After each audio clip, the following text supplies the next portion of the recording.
ये सिंध जे हर ज़िले में एहतजाज आ जेके माना सिंधी अवाम के हिनन जो अटो एडो महंगो करे छड़ियो। पंजाब में बे हंध दिसो त अध खां भी घट हिते 165 रुपया किलो।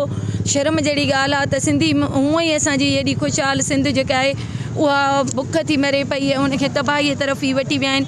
हेॾा 2 करोड़ अवाम असांजो हिननि तबाह बर्बाद कियो आहे, ॿोॾियुनि में बेघर कियो आहे। ऐं कराची में जॾहिं हो विया आहिनि त उते बि उन्हनि जो पाणी बंदि करे यज़ीदनि वांगुरु 3 ॾींहं पाणी बंदि करे उन्हनि खे मजबूर कयो थो वञे त ई पंहिंजे घरनि ॾांहुं वञनि।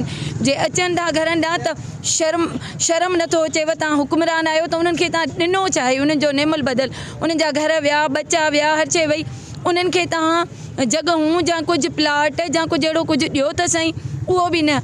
हाणे ही रोडनि रस्तनि ते तव्हां कराची वञो त तव्हांखे रस्तनि ते अहिड़ीअ थधि में ॿार सिंध जा न्याणियूं नज़र ईंदा।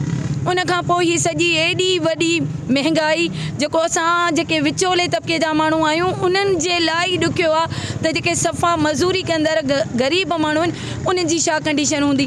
तव्हां ॾिसो सोशल मीडिया ते हिकिड़ी मानी आहे, 4 5 ॿार आहिनि, जॾहिं उनखे छिकनि था यकीन कयो रोई था पऊं त हिननि खे शर्म नथो अचे।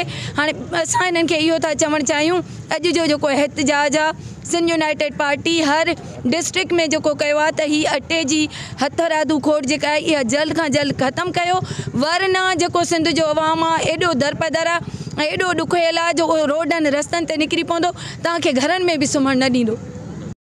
सिंध यूनाइटेड पार्टी जे मरकज़ी सॾ ते सॼे सिंध जे ज़िले हेडक्वार्टर्स में एहतजाजी मुज़ाहरा इन करे आहिनि त सिंधी माण्हुनि खे अटो जेको आहे उहो जेको 65 रुपया मिले थो ॿियनि सूबनि में, उहो 160 रुपया किलो ते सिंधी माण्हुनि खे ॾिनो थो वञे। जंहिंसां छा थो थिए त ही करप्ट हुकुमरान उन्हनि वापारियुनि सां गठजोड़ करे ऐं उहे जेके आहिनि ब्लैक ते अटो खपाए रहिया आहिनि।